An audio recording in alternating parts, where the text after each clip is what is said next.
Greetings, everyone.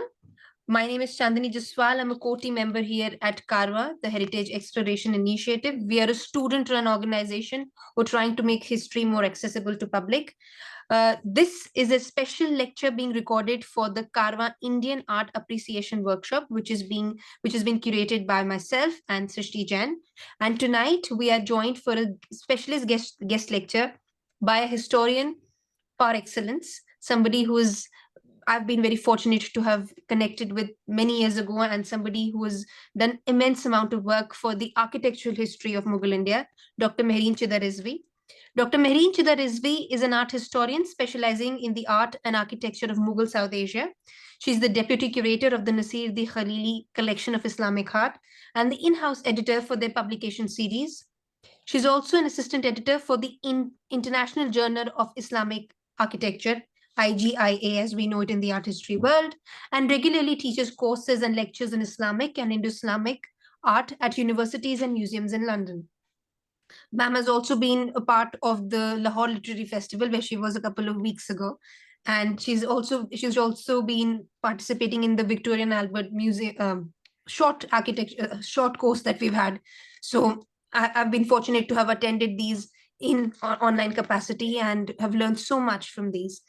And to quickly get to the last part of the introduction, Dr. Chida-Razvi was formerly a research associate in the History of Art and Archaeology Department at SOAS University of London from 2015 to 2019. Tonight, ma'am is joining us for, like I said, a specialist lecture for the Karwaan Art Appreciation Workshop, and the title of the lecture for tonight is Royal Mughal Portraiture and the Representation of Dynasty. A few housekeeping rules, dear audience. The lecture we would have the lecture for 40 to 45 minutes, which would be followed by a 15 to 20-minute Q&A. You may put your questions in the chat box and I would read those out to Dr. Chida-Razvi, or alternatively, you may use the raise hand feature and ask your questions yourself. Without further ado, very, very excited for your lecture, ma'am, and I hand it over to you. Thank you once again for accepting our invitation. Thank you very much, Chandini. Can you please make me a co-host so I can share my screen? And while you're doing that, can I just say thank you to the team at Karwaan, especially Chandini, for inviting me to participate in this workshop series. And I'm very delighted to be here and to speak to you all. I hope you can see the screen now. Yes, ma'am, we can. Perfect. And if I can just make one adjustment to the very kind introduction that Chandini gave. I was formerly at the Khalili collection. I left that position a little while ago, and I am soon to be again a research associate at SOAS in the University of London. So I'm, as Chandini said, I'm here to speak to you about Royal Mughal portraiture and the representation of dynasty. And the themes that I want to talk to you about today are basically encapsulated by these two paintings that you see in front of you, a double page opening in a Mughal album, which has now been dispersed. And as you can see, each of these are in different collections. But when they were first produced, they were seen together. And these two pages encapsulate the importance of portraiture for the Mughal rulers and in Mughal painting. We're going to talk about that importance, how portraiture was used to disseminate imperial ideology of the Mughal rulers, and how they were used as propaganda effectively. And just a few things to kind of point out in terms of the notion of portraiture. If you look at the portraits on the well, we can't really call them portraits. If you look at the representations of the rulers on the right-hand side of Timur, Babur, and Humayun, you can see that these are generic representations of these three individuals, especially when you compare them to the painting on the left-hand side of the screen, where we see portraits of Akbar, Jahangir, and Shah Jahan. So the true representations, the true likenesses of those individuals. And this is because the artists who are creating the painting on the left have seen, well, this is made during Shah Jahan's reign, so they have Shah Jahan in front of them, and they have seen true portraits of Jahangir and Akbar, whereas the painting on the right-hand side, these are idealized images of Babur, Humayun, and Timur. So, excuse me, the trend for true portraiture, it does begin under Akbar during his reign, who not only sat for his own likenesses, but also had his courtiers sitting for theirs as well. The portraits that were produced, you can see on the bottom half of the slide, these tended to be quite small in scale. They were done of an individual. They were put against a green background, and then they were restricted for a courtly audience. So these portraits would be produced, they would be seen within the courtly environment. And we have the portraits like the one you see on the bottom right of the courtiers, but then contrast that with the images you see on the top. So those are images of Akbar from one of the Akbarname manuscripts. And interestingly, you can see that the representation of Akbar, more of an attempt has been made to individualize him in comparison to some of the other people represented in the painting. So this push for kind of a more naturalistic, realistic representation of the figures begins during Akbar's reign, becomes kind of crystallized in the latter years of his reign, and then, as we're going to see, really takes off during the reign of Jahangir. But the idea of creating these portraits was something which was obviously quite important to Akbar, because we know, and we know this because his court historian, Abul Fazl, he actually writes in the Akbarname that the individuals who are having their portraits painted, like Zain Khan Koka, who we see on the screen, he writes of them that those who have passed away have received a new life, and those who are still alive have immortality promised to them. So the idea that these portraits are true representations, creating, the idea of representing the deceased, giving them new life, and then for those living, they are being preserved on paper for posterity. Excuse me. What we find very interestingly is that this idea of wanting to accurately represent the individuals of Akbar's court, and this is something which was a personal preference of Akbar.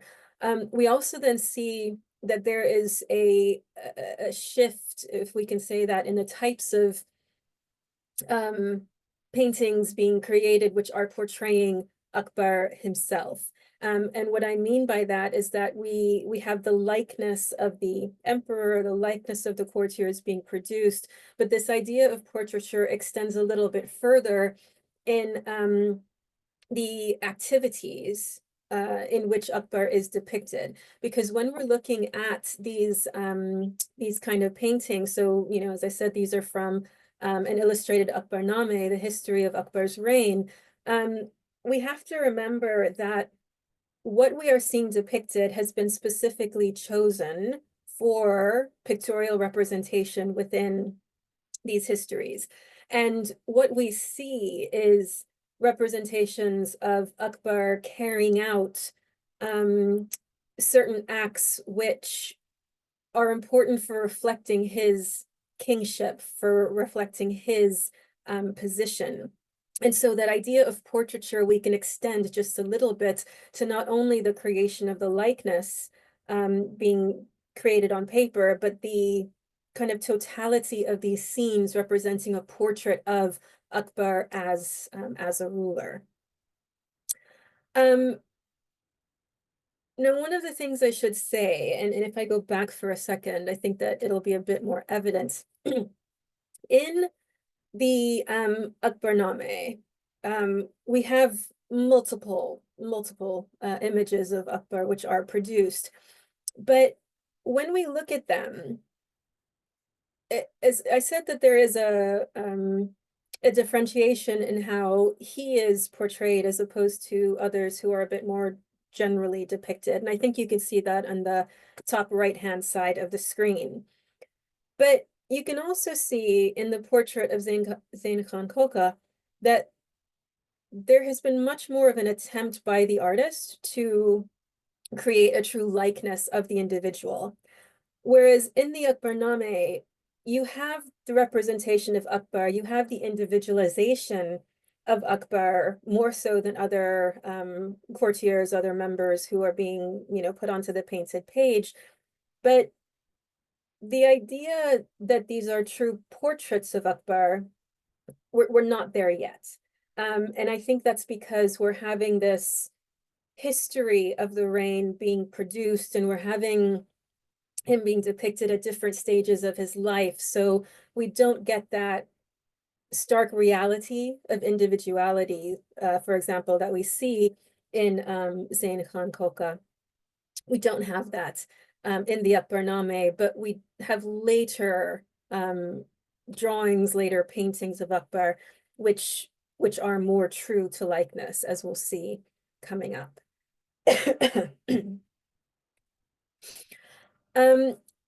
Coming back to the idea of the portrayal of Akbar, the idea of representing a portrait of the individual, but also a portrait of rulership within the Akbarname, we can see that this is part of a broader task which Akbar has set of representing the Mughal dynasty. So it's under Akbar that we have the translation of the Babarname, for example, from Chagtai Turkey into Persian, the translation of the Zafarname, which is a history of Timur, from Chagtai Turkey into Persian. And then we have illustrated versions of those Persian histories being produced. And in those illustrations, we can see this kind of echoing between the type of imagery that Akbar is having himself portrayed as. So we see him hunting in the painting on the right, in an Akbarname. And I don't know if you can see my mouse, but if you can, if you look at the bottom left-hand side of the painting, you can also see this figure riding backwards on a donkey whose head has been shaved. So we're seeing Akbar in the act of hunting, which is a kingly royal activity, but we also see the carrying out of imperial punishment.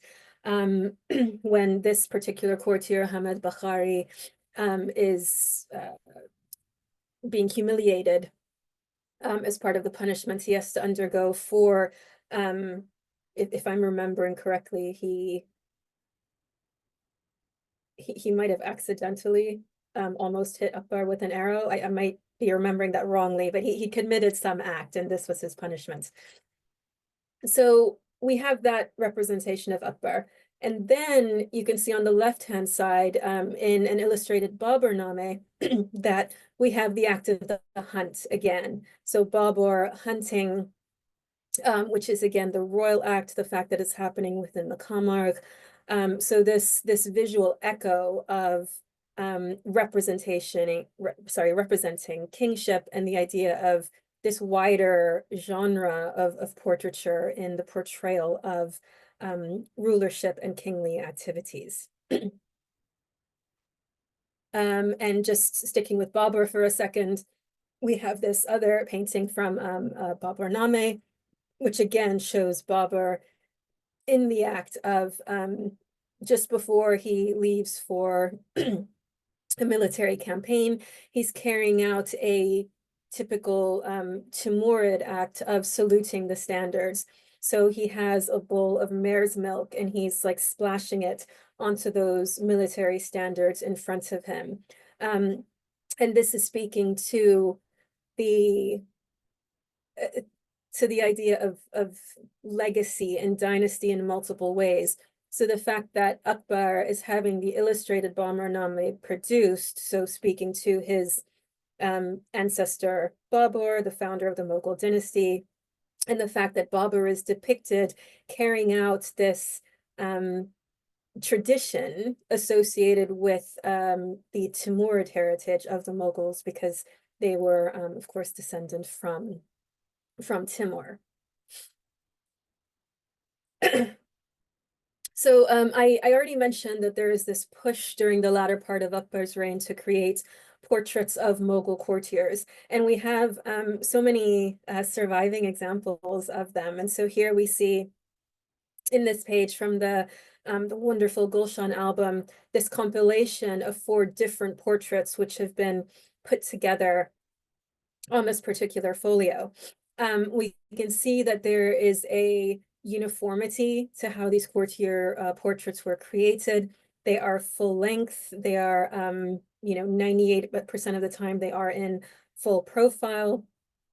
They're all done against that green background, which was considered to be a color to best heighten the profile view of these individuals. You can see that these are proper portraits. The faces have been very sensitively done. They are very individualized. We can see that in the physiognomy of the figures. We can see that in the way that the bodies have been represented, the costumes as well. So what we're seeing is this way of creating, in a way, documenting the court and the people who are a part of the court. The stress of the profile is quite fascinating, because it makes it clear to us that this must have been considered the best method to get a true likeness of the individual, to create an accurate view of the individual.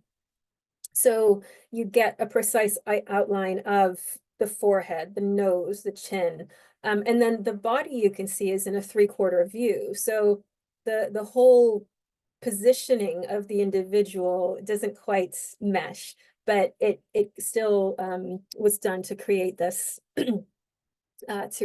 particular type of portrait. And this is such an amazing portrait that I feel like I have to just spend a little bit of time on it. So this is from the Salim album. It's now in the Chester Beatty Library. You can see that in the detail that I put on the left-hand side of the screen, how vibrant the colors are that were used in this painting. But beyond that, the face of this Hindu courtier, Raisal Darbari, is so amazingly portrayed and so realistically portrayed. So you can see that stark outline of the profile. And then on the half of the face that we see, the wrinkles of the forehead, the wrinkles of the eyes, how deep set they are. This is a proper portrait of the individual. And it's just so sensitively done, so intricately done, speaking to this incredible skill of the Mughal artists in capturing that reality of the individual.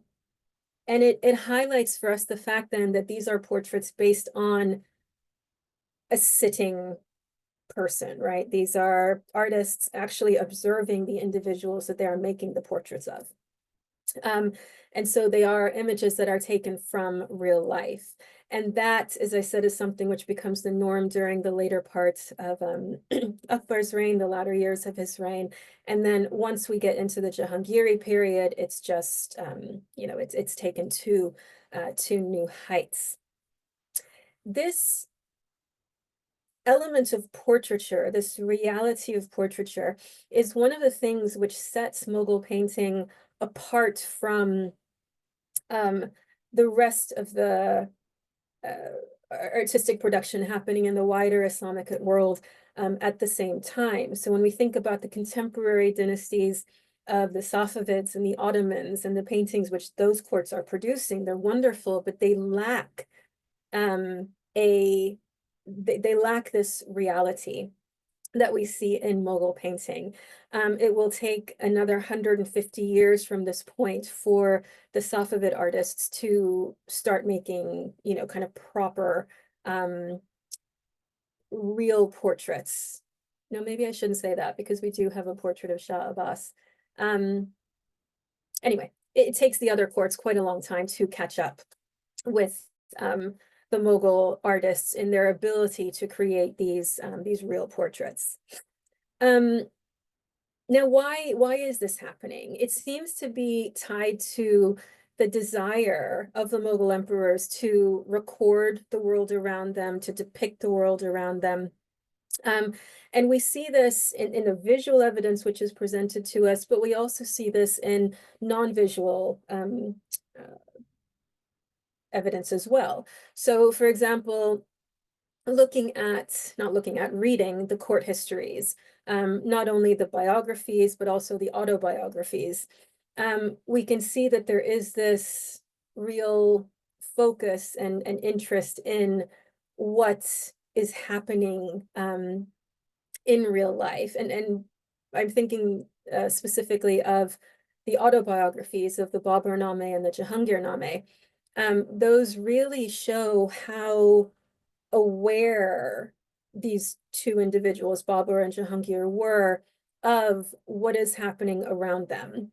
The natural world, the diplomatic world, the political world, and this very detailed documentation then that we have, we see then replicated in a visual sense when we have this interest in conveying reality on the painted page. One of the other reasons potentially for the stress on portraiture which comes about is that we now are having a visual record of the courtiers being created. And this is quite important when you think about the sheer vastness of the Mughal Empire. By the time we get to the end of Akbar's reign, the amount of people who are working within the court hierarchy, the amount of people who are working at the imperial courts, but then also within the provincial centers. And so we have then this, this way of documenting these individuals and keeping track of who is who. And this was done to such an extent that it's quite hard to see this on the screen, but every individual is named. They have a label written on them. So again, if you can see my mouse here on the top of the jama, the collar of the jama of this individual, I think you can probably just make out an inscription that's identifying who this is. On this one, it's on the turban here. So every courtier is named in these scenes, which is quite remarkable. So again, speaking to that documentary meaning potentially for the production of the portraits as well. Now, during the reign of Jahangir, we see a slight shift in the types of portraits which are produced. So from the Akbari period, we have the paintings of Akbar in the Akbar-Name, and they are all, by and large, showing him undertaking royal acts, kingly acts, acts that only he is capable of doing through his inherent, kingship, through his inherent position. When we get to Jahangir's reign, there's this slight shift where we not only see Jahangir represented within a ceremonial setting, So like the darbars, for example, or undertaking princely activities. But we also see him in these kind of more depicted in these more relaxed settings. So here we see him within a garden, and there's an audience around him, fine, but it's a shift from how we had many of the representations of of Akbar. Now it's kind of a more general setting, and we see him holding court in the garden in this more relaxed environment. Now, one of the things I like about this this painting is that it allows us to kind of make a direct comparison between the individual portraits of the courtiers that were made, and it highlights how these were then subsequently used. So like I said, we have the documentary elements of creating the portraits of the courtiers. But then what we also have is the creation of a stock image. So, this courtier sat for the portrait once, we have it produced, and then you can see that this has been replicated in the garden scene of Jahangir. So that courtier, that image has basically been used as a stencil as part of the larger composite scene. And when we look at these kind of composite scenes, we can see that this is it is the case that these portraits were used as stencils. So for example, you can see that the turban shape, the angle of the head, all of that is basically identical, to the point that this individual is not looking at Jahangir. He's looking at that slight upward angle, the way he has been depicted in the portraits. And it also indicates why sometimes within these larger portrait scenes, the scale of the individuals will be a little bit off, the the angle of the heads will be a little bit off, because the portraits of that person that has been made is just being copied directly over to create these wider court scenes. Excuse me. Now, when we are talking about portraiture, and we move into the reign of Jahangir, we see, I already said there was a shift in the images in terms of like the types of settings that Jahangir had himself depicted in. But what we also see is a shift in how the emperor starts to be depicted. The idea of proclaiming in this visual manner the glory of the emperor, the glory of the Mughal dynasty, this use of visual imagery to celebrate dynastic importance. This is something which really gets formulated and crystallized, during Jahangir's reign. So for example, we see him in this Jaroka portrait. He has the halo around his head. He's holding the Timurid crown. We'll come back to talk about the halo in just a second, but this idea of him being represented holding the Timurid crown, so speaking to that Timurid heritage, the legacy of Timur being a part of the imperial ideology of the Mughals, it all kind of comes together in this, quite simple but effective, representation of him holding the crown. The idea of stressing dynasty and lineage in these paintings is something that we see then visualized during Jahangir's reign for the first time, and then the continuity of that continues into Shah Jahan's reign and later Mughal emperors as well. So that stress on dynasty you see, for example, in paintings like this. So on the left-hand side, we have this detail from a painting from the Padshah Name, in which Jahangir is, oh, I have the caption wrong. It's no, Shah Jahan is greeting Jahangir, sorry. So Jahangir is embracing Shah Jahan as he has come back from one of his military campaigns. And then you see above them, kind of looking on in benediction, this portrait of Akbar. And you can see that Akbar now has a halo around his head in that portrait.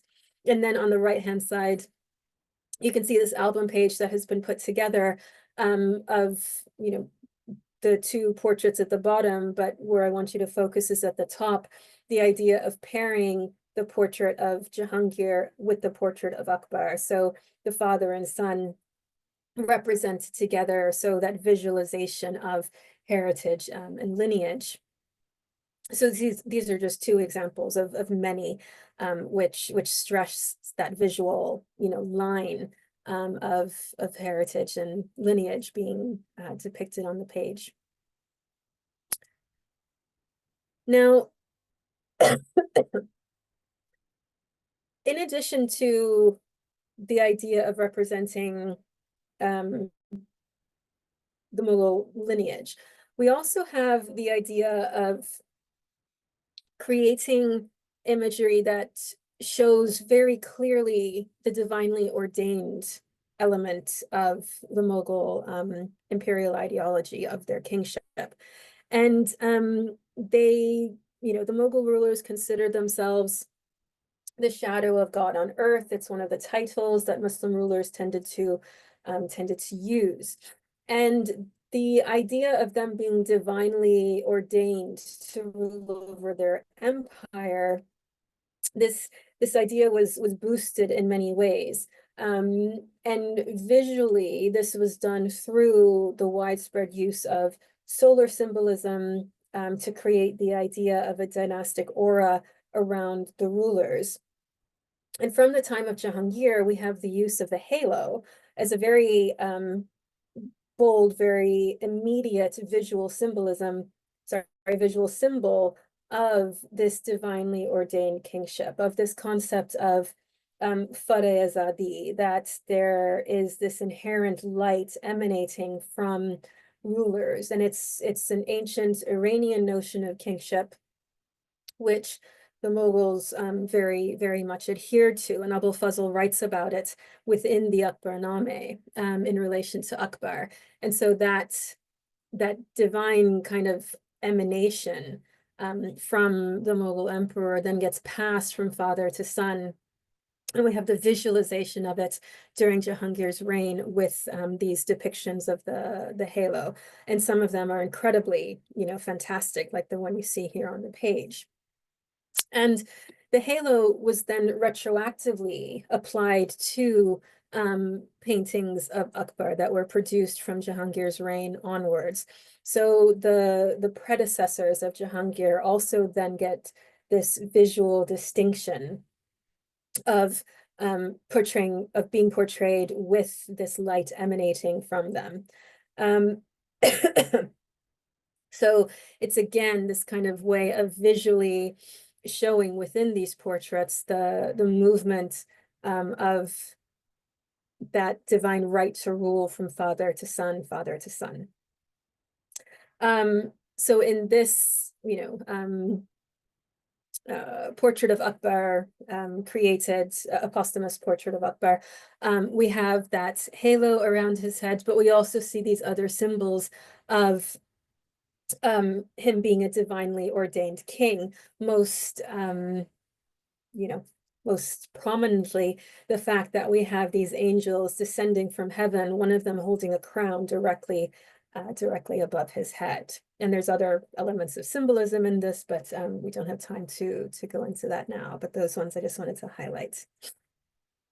So the same idea of kind of retroactively applying the halo to Akbar, it applied to previous ancestors of the Mughals as well, going back to Timur. And in this fantastic painting of the Mughal royal family from Timur down to Alamgir, we see that it's Timur who has the halo around his head, and then his successors, arrayed to either side of him. There is an understanding that they will have benefited from, again, that same divinely inspired light emanating from him, because it's only those who are gifted with the right to rule who will then be able to have that light emanating from them. So there's this visual link then that we see being created throughout the dynastic line from Timur down to his successors, and then, you know, obviously that then leads to Babur, and then the rest of the Mughal rulers also.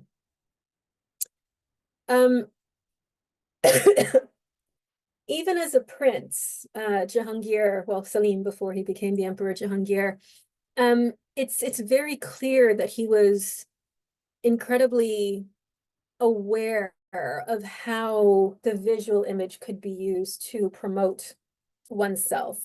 So here we don't see the halo around his head, but what we do see in this portrait that was created of Salim while he was in Allahabad rebelling against Akbar, we do see this incredibly kingly image of him created at a time when the images of his father, you know, were nowhere near as bold, nowhere near as imperial as this. And I think it speaks then to the fact that because he had this visual, this awareness of how important visual imagery could be before he even became emperor, it then to me is not surprising that when he gets to the throne, we have this you know, kind of immediate advancement in how the imperial image gets visualized.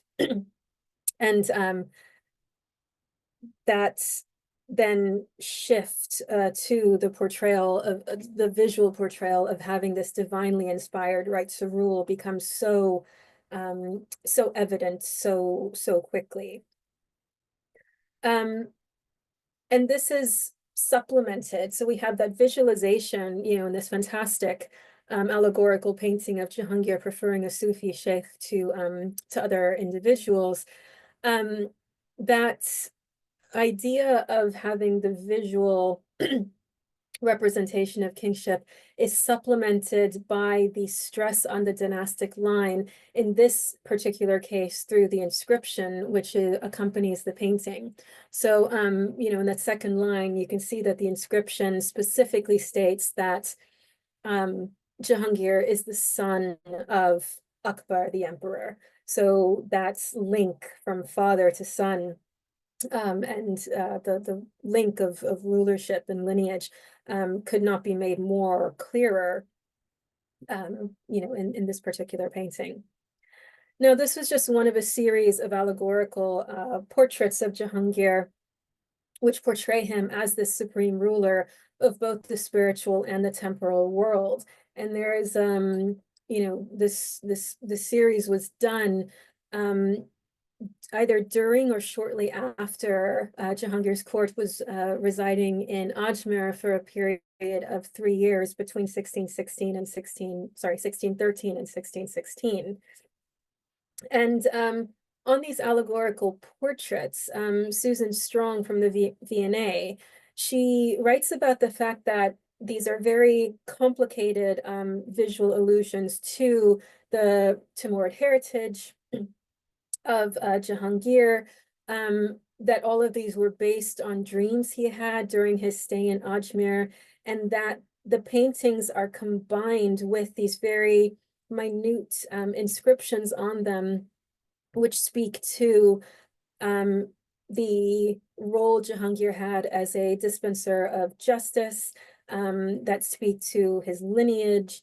And sometimes that's very explicit, like we have in this particular painting, where in that top swag, we have the names of the names and the titles of Jahangir going back to Timur. And then we have this other fantastic painting. So in this one, we have Jahangir seated with Shah Abbas of Iran. They never met in real life, but we have this allegorical painting of the two of them together. And again, here we have Jahangir embracing Shah Abbas, who's clearly meant to be viewed as the kind of, more diminished leader to this overwhelming paternalistic figure of Jahangir. He's clearly shown as the dominant individual of the two. And I think this is one of the most incredible halos created. It speaks to kind of the vastness of the universe that Jahangir is ruling over, because you can see incorporated within that golden disc, you have the sun. It's supported by a crescent moon. And apparently the weight of this is so much that you need those two putti to kind of help support it on either side. And you can see it envelopes the entirety of the top half of that painting, basically almost the same radius of the globe that Jahangir and Shah Abbas are standing on. And then we have these two other allegorical paintings, both kind of visually mimicking each other, but in one case, Jahangir shooting poverty, or an allegorical representation of poverty, and in the other, Jahangir shooting the head of Malik Ambar. Now, these are incredible in terms of the visual propaganda that we're seeing in them. Jahangir is surrounded in both instances by imagery which is meant to convey, again, his kingship, his divine right to rule, the Timurid heritage that was such a strong element of the Mughal imperial ideology, the idea of him just being this just Solomonic ruler, and the idea of presiding over both the spiritual and a temporal world, where there is assorted symbolism of the images in both paintings of the fish, and then the figures on the fish and the globe. It's a whole microcosm of universal kingship represented in each of these paintings, which is quite fantastic.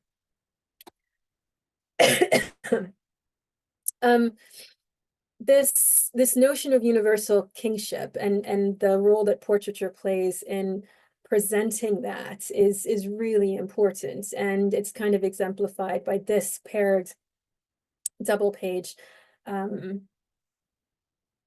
opening of what would originally have been these two paintings together in an album. On the left-hand side of the screen, you see Shaykh Muinuddin Chishti, the founder of the Chishti Sufi order in South Asia. And he is represented, as a extremely holy figure. The halo around his head is more prominent than the one in the corresponding painting of Jahangir. You can see him holding a globe, which has been topped with the Timurid crown. And I hope you can see there's a little lock on the globe just there. The corresponding image of Jahangir on the right-hand side shows him having received the globe from Muinuddin Chishti. And this is, of course, an anachronistic image, right? Muinuddin Chishti died in the 14th century. Jahangir is ruling in the 17th century. But you can see he now holds the globe, and in the lock that was on Muinuddin Chishti's globe, you can see a key has now been placed into it. And then other scholars have commented upon the fact that the inscription on the painting of Jahangir is replicated on the painting of Muinuddin Chishti. So these were very much intended to be viewed together. And you have the idea that the portrait of Muinuddin is validating the portrait of Jahangir as a universal king.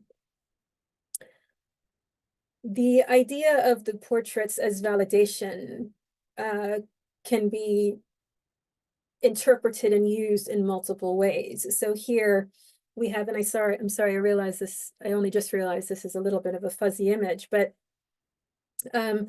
we have this fantastic oval portrait of Shah Jahan at the time of his accession, and you can see that he's holding a seal, which has been engraved with his titles and regnal year 1. So we know that this was produced then shortly after he became emperor.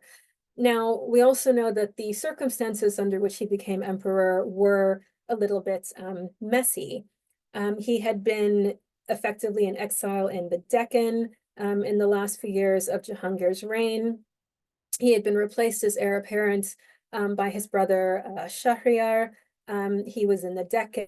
And when Jahangir died, it was due to the intervention of Asif Khan, Shah Jahan's father-in-law and Jahangir's brother-in-law, that Shah Jahan ultimately comes to the throne. So Asif Khan alerted Shah Jahan that Jahangir had died.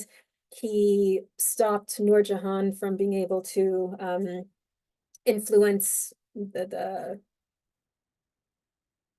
elevation of Shahryar to the throne. And Asif Khan placed one of Shah Jahan's nephews on the throne so that there was an emperor, but he was basically just like a puppet until Shah Jahan could come and claim the throne for himself. And when he did that, finally coming to Agra, he he imprisoned and then killed Shahryar. He killed the nephew and took the throne for himself. So the circumstances of him coming to the throne were not clean by any means. And it's, he gets there, but then we immediately have the visual imagery, which places him very prominently as the rightful emperor, as the new emperor. So portraiture has this, kind of propaganda element to it as well, speaking to Shah Jahan's now new role and in a way justifying the actions he had to take to get to that role. And we see this continued use of portraiture then, not new, but in a way, the idea of these kind of solitary images of Shah Jahan enthroned and in the role of ruler. If we wanted to, we could make continued reference to that need to portray himself as the divinely ordained, justly elevated new Mughal emperor. So just to kind of sum up then, like this first section is that the impact of portraiture on Mughal visual language, it can't really be overstated. Portraiture becomes a method of documentation. It becomes a method of glorification. It's a way to portray the rightful place of these rulers within not only their courts, but within the wider kind of their wider space within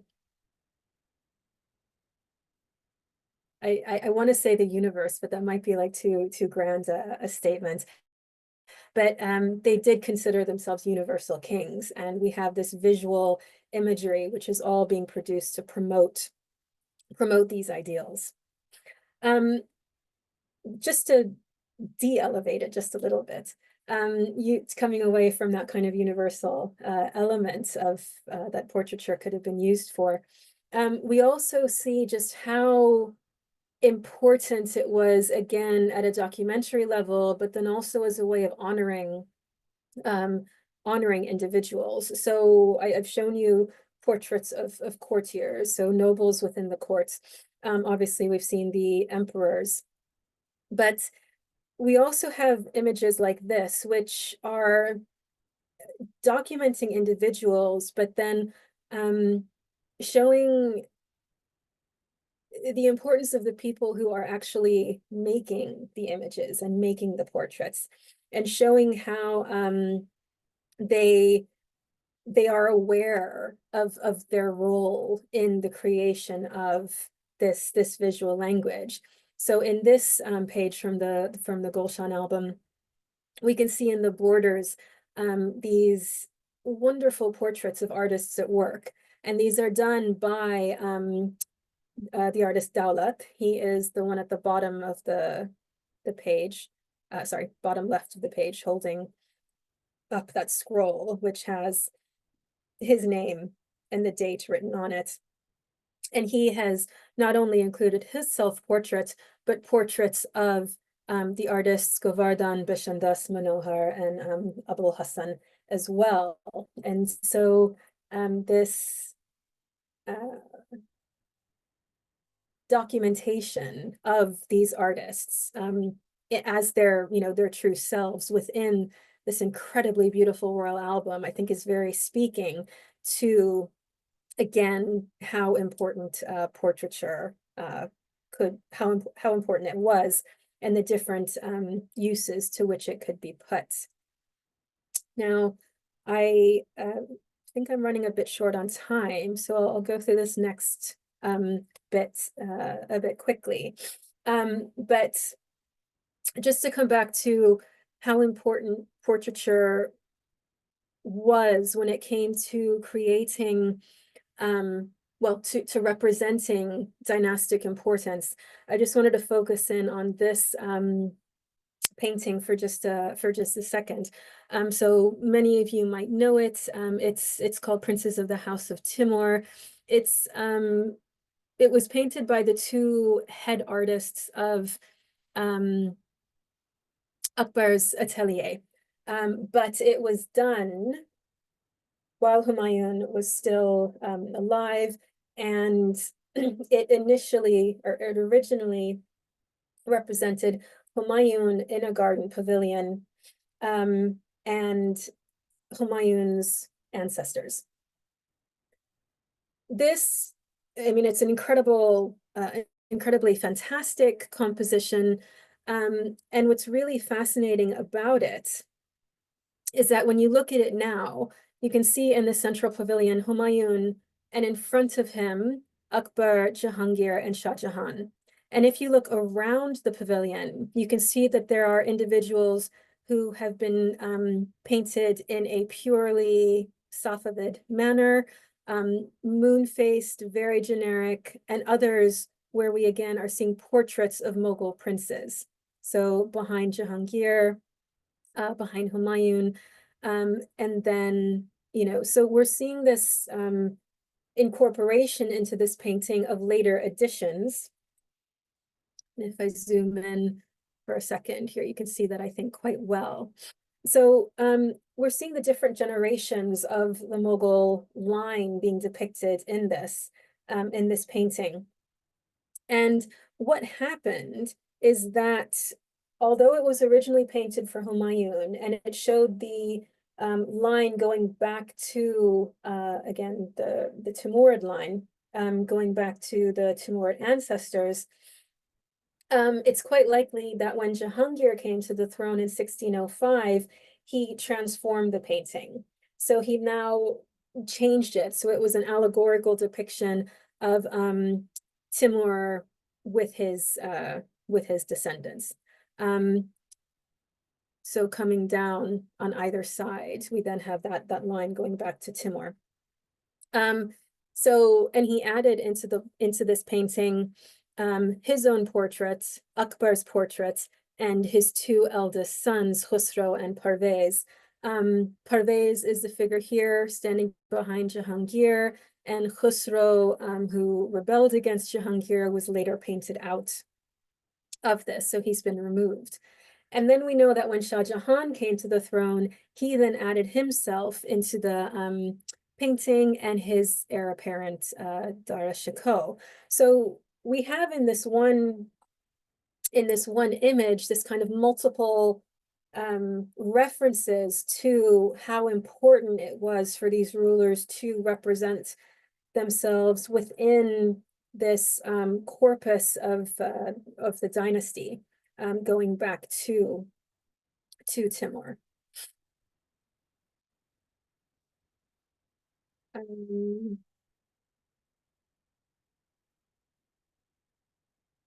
I'll finish up in just a second. I'll bypass this because we've talked about the theme of representing predecessors as well, but you can see very clearly in this painting that idea, you know, visually. And one of the other methods that we have this focus on portrayal of dynasty and legacy, it happened outside of the painted world as well.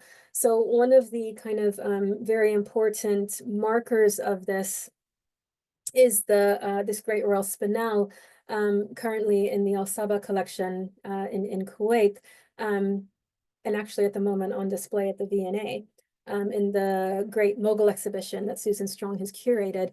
But it's a incredibly important documentary piece as well as historical piece, because it was owned by the third Timurid ruler, Ulugh Beg, who was Timur's nephew, gifted to Shah Abbas, ended up in the treasury of Shah Abbas, who put his name onto it as well, who gifted it to Jahangir, who put his name on it. And then as you can see, the transfer of the jewel, and the individuals who then also had their names inscribed on it.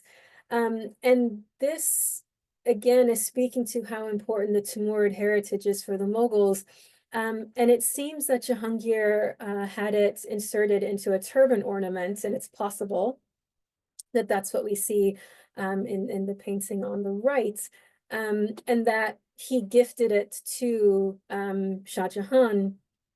And potentially that's what we're seeing here as well, that same spinel as a turban ornament being gifted to Shah Jahan, who placed an incredible amount of importance on the link to Timur, in a way even wanting to bypass everyone who came before him. So for example, one of Timur's titles was Lord of the Auspicious Conjunction, and Shah Jahan took for himself as one of his titles, Second Lord of the Auspicious Conjunction. And in that wonderful double page portrait that I opened the presentation with, we see this transfer of, on the right-hand side, Timur passing his crown to Babur while Humayun looks on. And then on the left-hand side, we have Akbar passing the crown not to his heir Jahangir, but to Shah Jahan directly. So the idea of Timur then symbolically passing the crown directly to Shah Jahan is evident and coming across also. And then I'll just go through these very quickly. But I've talked about lineage and heritage, and we've seen that in terms of the predecessors of the Mughals, but there is also a whole series of paintings which show where the line is going and the idea that the line is going to continue. So princes and rulers with their sons. So we have this wonderfully intimate painting of Shah Jahan with a very young Darishako. We have, and this is something I should say, this is something we see more of in Shah Jahan's reign, the idea of representing the sons as the successors of the Mughal throne. And so we have this painting of three sons of Shah Jahan riding together, Shah Shuja, Aurangzeb, and Murad Bakhsh. We have Shah Jahan depicted with his sons in a painting which again is very clearly showing his divinely ordained right to rule and the idea that his sons are going to be of the same ilk. Obviously at that point in time, Darishako being the intended heir. Within the Padshah there are several paintings relating to the weddings of the sons. So not only glorifying the direct line of Shah Jahan in terms of his sons, but the idea that there will then again be continuity through the celebration of these marriages.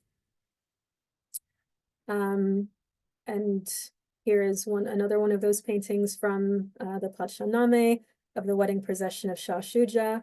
And then just to highlight the fact that these images do get, copied across different manuscripts. So the album page we have on the left-hand side, which I just showed you, you can see was taken as the template for the Padshahnameh scene of these same three sons riding into the wedding procession together. And I'll finish with this one, which is that, even post Shah Jahan, post Alamgir, you can see the continuation of how important portraiture was and how important the idea of representing the dynasty is. So in this particular painting, you can see it's dated 1710. So we're post Alamgir, who died in 1707. We can see in this scene the four sons and two grandsons of Shah Jahan, painted about 3 years after the death of Alamgir. And it's giving us the impression that there is, the patron is aware, the artist is aware of how important this visual imagery is, showing the continuity of the line, but it's at a time when the political circumstances are so, far off from the kind of calm, serene, suggestion in the painting that the line is continuing. Whereas we know at this point in time, there's so much happening politically at the Mughal courts. The power of the ruler is declining. There's a very strong turnover of individuals at this time. So we're seeing the depiction of the dynasty as a secure line, but the reality of the political situation is very starkly in contrast to the imagery which is being produced at the court. So with that, I will end, and I'm happy to take any questions.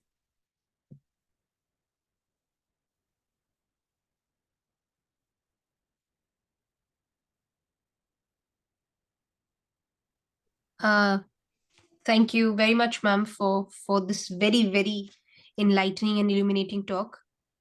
Are you trying to end the screen share, ma'am? Oh, shall I? Yes, ma'am. If you could, yeah. Thank you. Okay.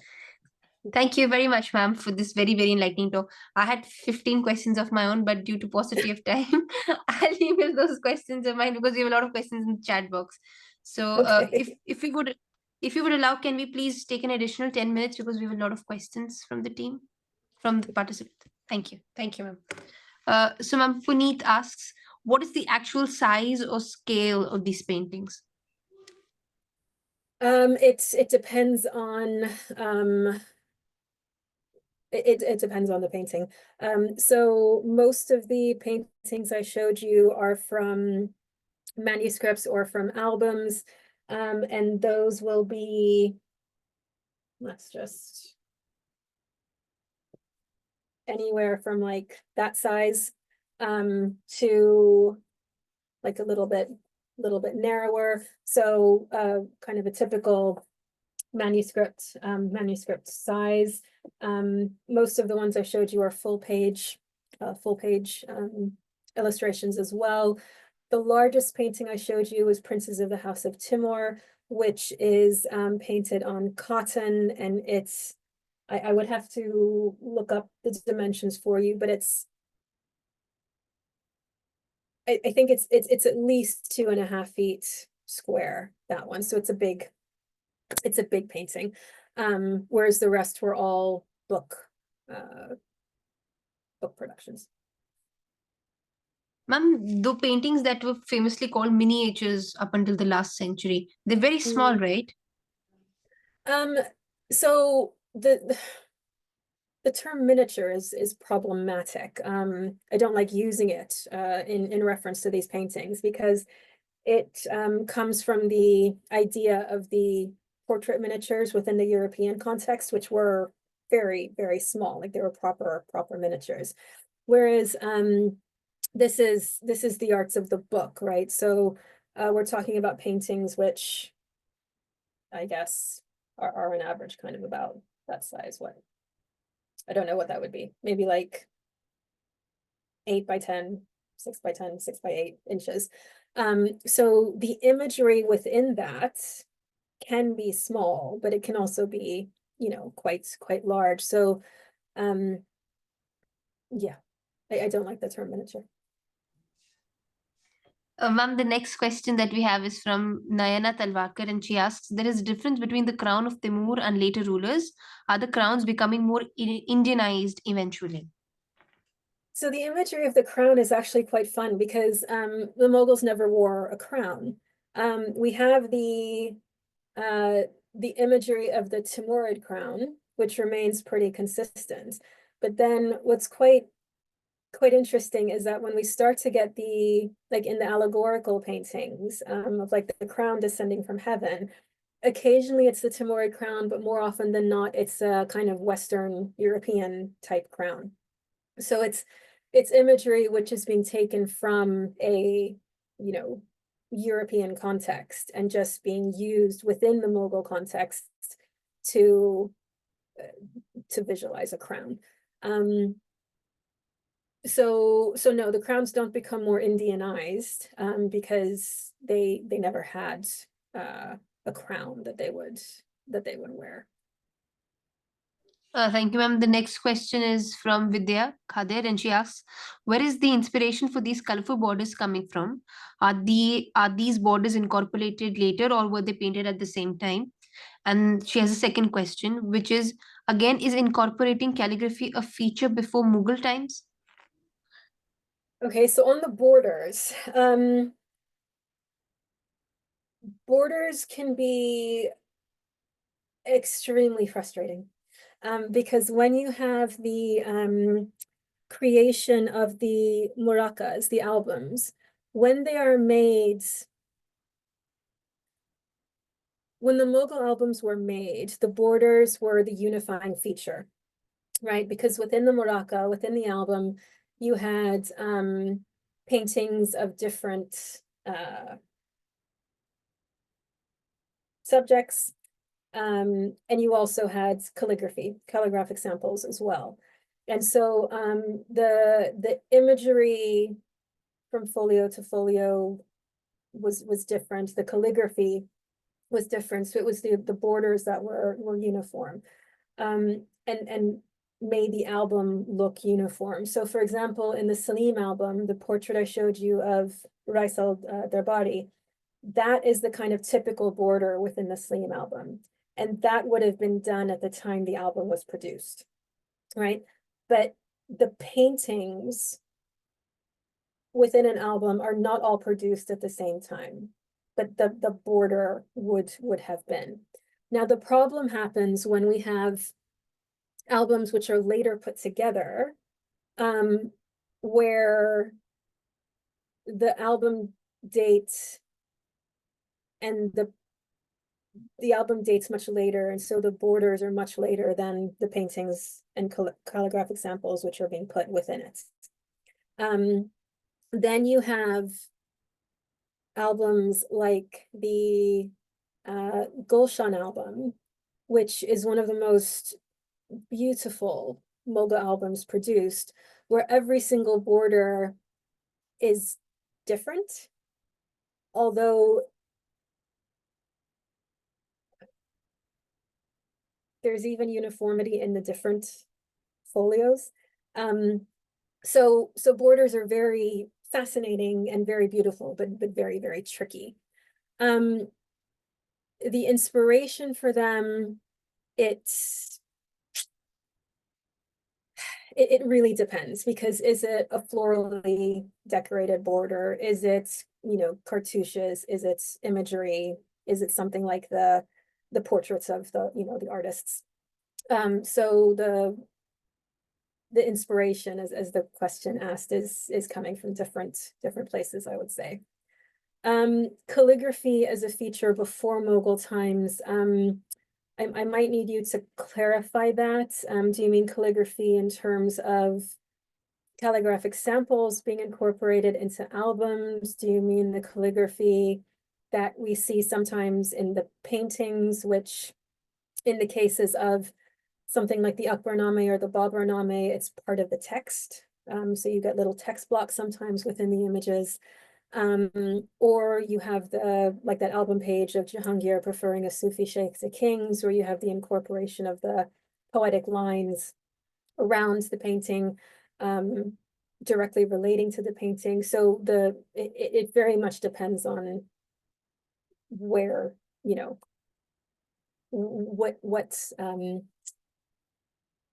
what you're looking at, if the calligraphy is being incorporated directly, or if it's is related to how it's related to the image.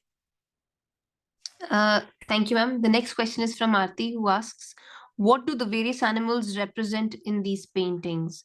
Whereas with the fish and with the painting with Jahangir's killing poverty, that painting. Okay, so one of the things which I didn't have time to get into, but I think I mentioned the notion of Solomonic kingship. So part of the imperial ideology of the Mughals is the idea of them being Solomonic kings. And in those allegorical paintings of Jahangir, in that painting of Akbar, where you had the lion and a calf, and in the ones of Jahangir, you have a lion and a lamb, and that imagery you see from the Jahangiri period into the Shah Jahani period. Those are representative of Solomonic kingship. So the idea, so Solomon, so the great King Solomon of the Old Testament is also Suleiman in the Quran. In the Old Testament, Solomon is a just, a wise king. He rules over this this kingdom, which is like redolent of peace, because he is such a just, wise ruler. And within the Quran, as Suleiman, this aura of Solomon remains, except now he's obviously a Muslim king rather than a king of the Old Testament. And throughout Muslim history, kings have related themselves to Solomon, because he was considered the ideal, Muslim king in the Quran.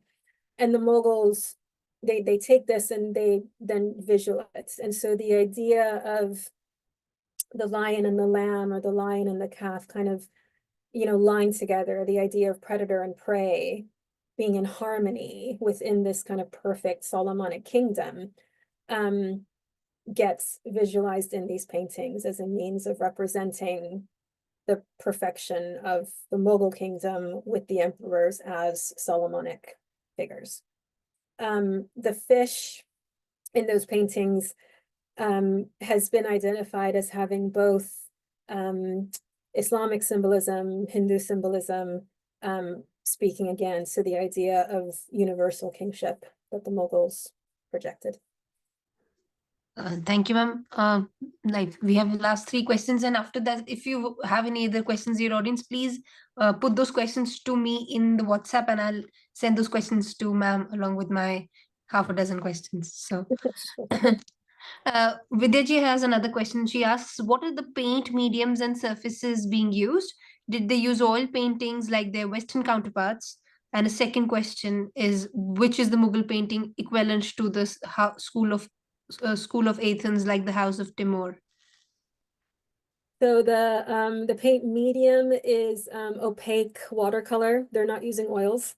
And the surface, by and large, is paper, although occasionally you will have painting on cotton. So the Princes of the House of Timur is on cotton.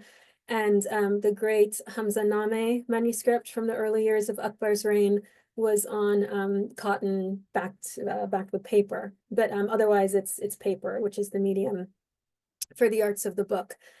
And yeah, opaque watercolor and then liquid gold, liquid silver are used in the paintings.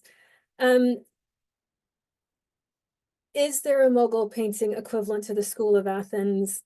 No, because the School of Athens is showing you know, the kind of historical great Greek and Roman philosophers, right? It's depicting an ideal of philosophy, and the individuals who are responsible for what art and law and, you know, that kind of thing. I wouldn't compare princes of the House of Timur to the School of Athens, just because I think the meaning behind those two, the idea behind the production of those two paintings is quite different. Yeah. Thank you, ma'am. The last question is by actually two people. It's more of a comment that royal women don't seem to feature in these paintings. Is that an intentional thing? Because we do talk about Khanzada Begum painting, ma'am. So No, I did discuss exactly. this with. And I did actually have, so I finished what I had prepared a bit early because I knew I'd run over time, but the last part of the presentation I prepared was imagery of women. So I just didn't have time to get to it. So yes, I completely agree that in the paintings I showed you, royal women are not featured, but they are present in the paintings, and I'm sorry I didn't have time to get to that. Maybe that can be the subject of the lecture later on this year. But no, you do have images of women. We do have some paintings of royal women that we do consider to be portraits. Very few, but there are some, and there is actually quite a lot of female representation. In the kind of theme that I was talking about today, the use of portraiture for representing, you know, kingship and dynasty, women do play a part in that. And one of the ways that we see that is in the Akbarname, in Jahangir's reign, we have birth scenes, right? So scenes of celebrating the birth of princes, and women feature very prominently in those. Sometimes identifiable, not portraits, but identifiable as to who they are. Other times more generic, but you do have these zenana scenes. So they are there. I just didn't have time to talk about them today. The last two questions, should we take that or should I email those? I know we've gone way over time. So I don't mind. I'm happy to answer them now, if you would prefer. yes, ma'am. Ma'am, the question is from Vidyaji. She's clarifying the question that you asked before, and she wanted to know if the calligraphy tradition of the tradition of writing calligraphic verses on paintings is predates Mughal painting tradition, or is it something that the Mughals began themselves?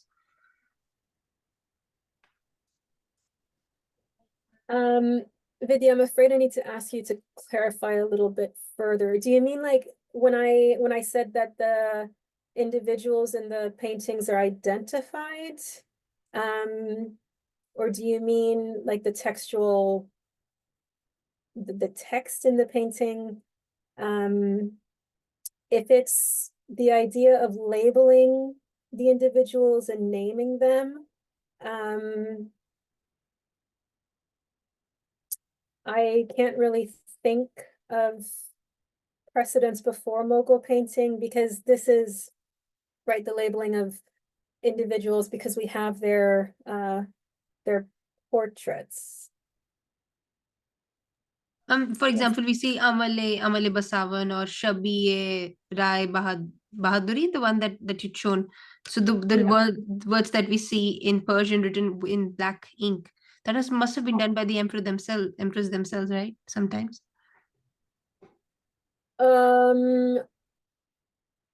Yeah, I mean, this is why, like, I need a bit more clarity, because you've got the small calligraphy identifying figures in those darbar scenes. For example, the early portrait of Zain Khan Kolka, Jahangir had written on that, you know, kind of making a comment. Famously, he also, you know, wrote on the very famous painting of a zebra, you know, on it as well. Shah Jahan has written on some of his portraits, like, you know, this is a picture of me in my 28th year or whatever. And then, so you've got those calligraphic inserts where people have written on the paintings as some kind of, you know, some kind of note. But then you have the text, like I said, in the Baburname, the Akbarname, the Jahangirname, where the text is actually part of the text of the manuscript. Yeah. Sorry, I hope I'm answering you, Vidya. Yeah, Vidya's asked that, she says that she's talking about the text in the paintings, the one that you mentioned, the names of courtiers or people. Okay. So that is something that the Mughals did themselves, right? Especially Jahangir. So he's not the one, like on those darbar scenes, he's not the one labeling each individual, right? It's the artist who is doing that. And yeah, that's not something that we would have had before, because this is the first time we're having these kind of composite scenes produced in which we have these mass portraits being used, right? And being made. We don't have proper portraits being made before before the Mughal period. You have kind of generic representations which are made, but not proper portraits within the Islamic painting tradition. That brings us to the end of the questions, and if you have any follow-up questions, please share those with me by tonight, and I'll be writing to Dr. Chida-Razvi very soon. Thank you very much, ma'am, for giving us your talk, and for always accepting my invitation. Thank you very much. And thank you very much. And this brings us to the end of the second guest lecture, everybody. The next guest lecture that we have for the Karwaan Indian Art Appreciation Workshop will be with Dr. Ursula Weeks, where she will be talking about Sir Elijah Imley's album, so a later Mughal painting tradition. And that would bring us to the end of the Mughal module, and we'll be proceeding with Deccan art. But thank you very much, ma'am, for taking these questions. There was another question that somebody is just messaged me. Should I drop that with the other questions that I have? Sure. Yeah, that's fine. Yeah, thank you very much, ma'am. Thank you very much, everybody, for your questions. We'll see you soon. Thank you, ma'am. Thank you.